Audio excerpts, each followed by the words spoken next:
Asalaamu calaykum dhammaantiin kusoo dhawaada podcast-een maanta qabanay subaxa hore. Mawduuciina maanta wuxuu ku saabsan yahay salaada subaxa iyo mucjisada tamareed awoodda ay leedahay iyo dhiirigelinta maalin cusub. Haddaba marka aad kacdid waqti hore salaad soo tukatid waxaad dareemaysaa run ahaantii tamar energy fiican baad dareemaysaa. Keliya maaha salaad subaxo salaad la soo tukado, laakiin qofka waxa u furaysaa waxa loo yaqaano, maadaama qofku uu arkayo maalin soo bilaabatay waqti ka duwan dadkii inta badan gaariyeen ee bog lahayn. Waa natural ayaan waxay tahay tamartu ay natural ka tahay, awood fiican tahay, waa soo tukatay. Waxaan oran karayaa subaxa hore faa'iidadiisu waa faa'iido aan run ahaantii aad u fiican qofkana lagu dhiirigeliyo inuu tahoro kaco salaad tukado. Run ahaantii tamarta dabiiciga salaad subaxaad ka heleysid waa ka soo baxday, waxaad qaadanaysaa haween fresh, salaad ka soo baxday, xaafadda ku socotaa, guriga sii tegeysaa ama shaqada sii tegeysaa, waxaa helaysaa, waxaad dareemaysaa maalintani inay maalintani iyo waqtigan bilaabaya oo jawi ku bilaabay waxay ahayd bilowa, maadaama dareemaysid hawada dhacaysa iyo siday tahay iyo dhugsu u degan yahay, buuqsu u jirino. Sababtoo ah habeenkii oo kale ama dharaartii oo kale waa buuqii oo zaxmad iyo buuq loodan, laakiin kala hore waxaa mucjiso ku leeyahay dhulku waa silent way, isku aaminsan yihiin dadkuna waxay dareemayaan jawiga dhacayo. Run ahaantii waxaana arkaysaa tamartan dabiiciga ay leedahay qofku inuu kaco. Welibana markaad soo kacdid ee toostid miimeynatid salaada tukatid quraan ka aqristid indika ka samaysatid, run ahaantii waxaad dareemaysaa nashaad ruuxiyan qalbiyan dejisan. Ayaantaad si fiican u kacdid soo tukatid, run ahaan dadka way ka duwan dadka kala weydiiyo. Waxaa la sameeyey daraasad waxay dareemeen dadka hore u kaca inay ka wax soo saar badan yihiin. Weli waxaa lagu daraa dadka hore u kaca inay ka waqti badan yihiin. Sababtoo ah intuu waqti hurday ninkan hore u kacay, shantuu kacay, afartuu kacay, markaas waxa u tahay fursad iyo saacado dheeraad ayuu helayaa. Intaad la fahanay qodobkeena kale waxa weeye waxaad ka helaysaa bilowga maalintaadan naftaada oo degaanaata, bilow maalin cusub. Salaada subaxo run ahaantii waa jidka ku siinaya fitamiino baska kalaa markaa kacdid waa ka fiican tahay, iyo macdano unsibyo ka helaysaa. Waa kacdo tukatay si fiican u koostay, waxaa dhan waxay ku tusinayaan nafaqeynta. waa adi ahaan dib baad nouveau page ka furaysaa, ayaan cusub ku bilaamaysaa, project cusub, waqti cusub. Marka u fiirsatid saacirka iyo dhulka u fiirsatid waxbaad dareemaysaa. run ahaantii jawiga aad u saxsan yahay. Haddaba intaan la fahanay waxaan isla eegaynaa maalintani qaabka ay ku bilaamayso ruuxiyan.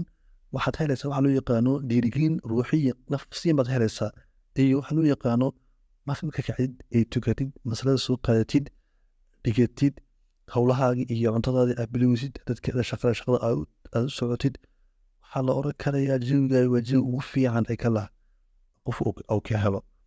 iyo waxaa jirta qofka uu bilaabayo kasqad, waxaa oran lahayd qofku waa mucjiso, way ka duwan tahay saacadaha kale, waa saacado barakada wey. uu kacay quraan buu hasay, sababtoo ah waqtiyaasha qofka kaca 2 saac, qofka shanta iyo afarta iyo shanta intaa kaca wuu ka tamar fiican yahay qofka waqti dama seexa, waqti dama kaca.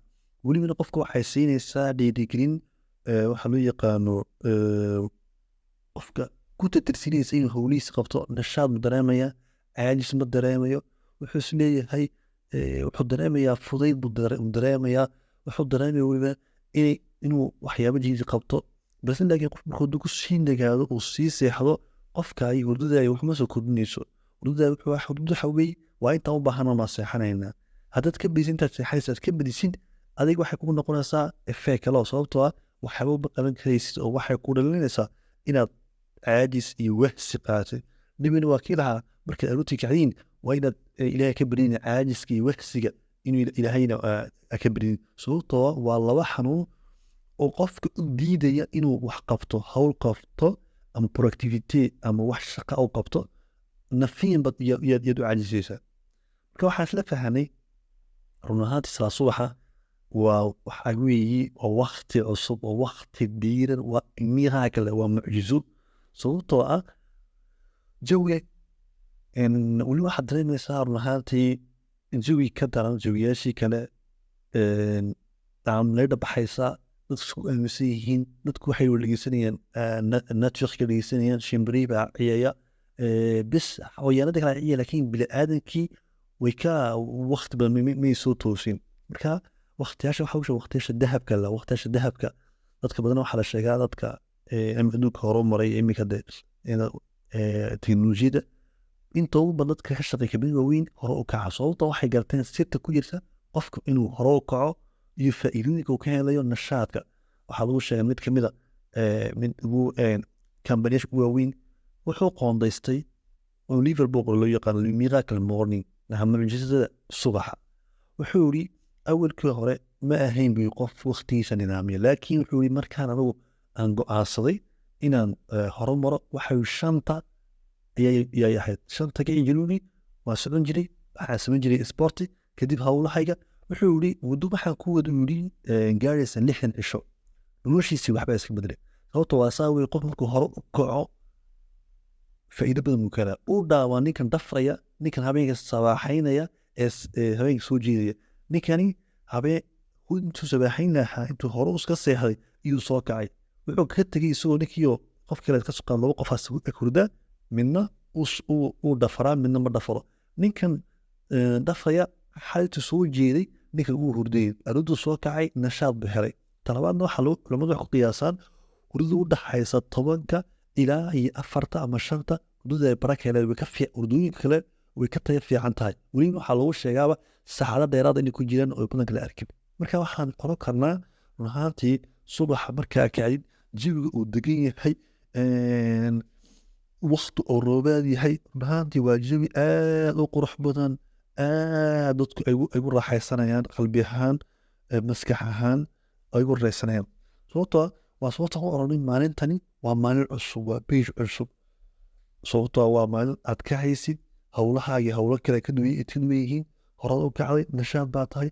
Haddii aad shaqadeeda shaqadaada waxay noqon doontaa shaqo aad ku faraxsan tahay, way ka duwan tahay maalmaha kale ee dib u dhacday.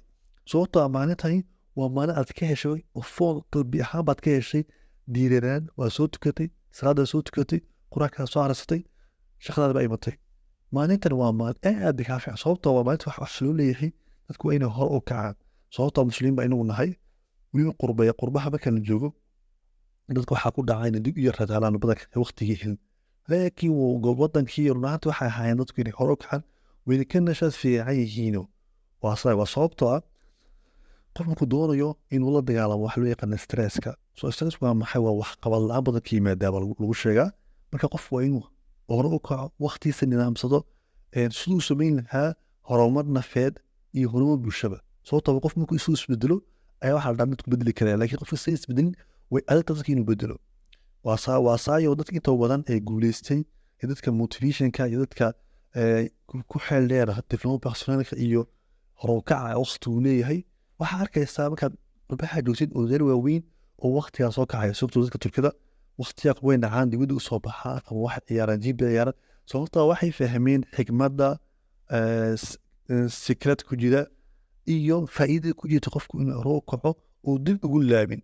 Nimina xadiis baa jiray qof markuu soo subax kaco ilaa inta ka soo baxaysa ayadu waa inuu seexan. Sababtoo qofku waxaa la tusinayaa muhiimadda iyo avantage ay leedahay qofku inuu waqtiga ka faa'iideysto.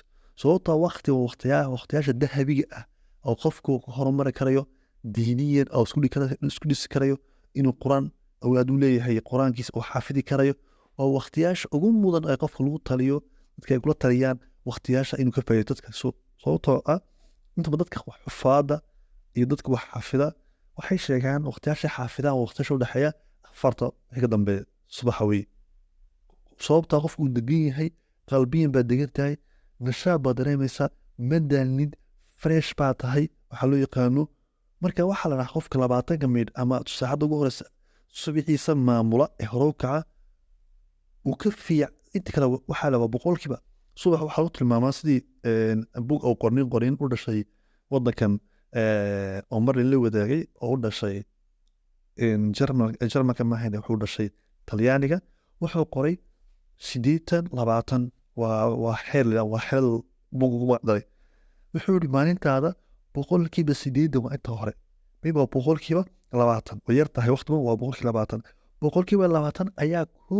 sameynaya oo produit ku sameeya 80% oo waad ka fiicanta intaadad buuxisin inta kale way soo raacaysaa kasoo qaad iminka dharkaad xidhatid waxaa laga yaabaa dhar inaad jeceshahay 20% aad ku noqotid 80% dhar inaad nacidba waad leedahay waa iibsatay aan lahayn waa saa weeye waqtigan muxuu ahaa subaxa waa waqti runaatii ku munaasiba inuu qofku isdhiso caqliyan fiisiyan ficliyan waa waqtiyaasha lagu macda dahabiga sababtoo ah dadkii hore